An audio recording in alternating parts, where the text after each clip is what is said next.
मुळेगाव तांडा येथे महाराष्ट्र बांधकाम कामगार वर्गातील कामगारांना भांडे वाटप करण्यासाठी कुपन देण्यात येणार होते। सामान्य कामगारांना भांडे देण्याच्या नावाखाली दिशाभूल करण्यात आली आहे। पहाटेपासून कामगार उपाशीपोटी एकत्रित आले होते। त्यांना आतापर्यंत टोकन देण्यात आलेलं नाही आहे आणि आता सांगण्यात येत आहे की आता टोकन मिळणार नाही।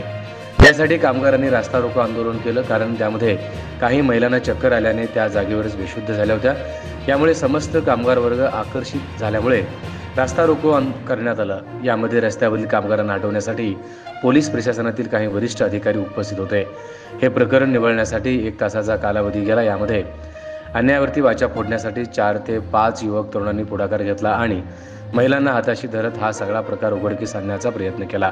कारण आजच्या दिवशी मुळेगाव तांडा येथे सोलापूर जिल्ह्यातील सर्व तालुक्यातून समस्त गावकरी व महाराष्ट्र बांधकाम कामगार वर्ग आला होता, तरी अद्याप यांच्यावरती कोणत्याही कारवाई झालेली नसून पुढील प्रक्रिया लवकरच कळवण्यात येईल असं सांगण्यात आलंय।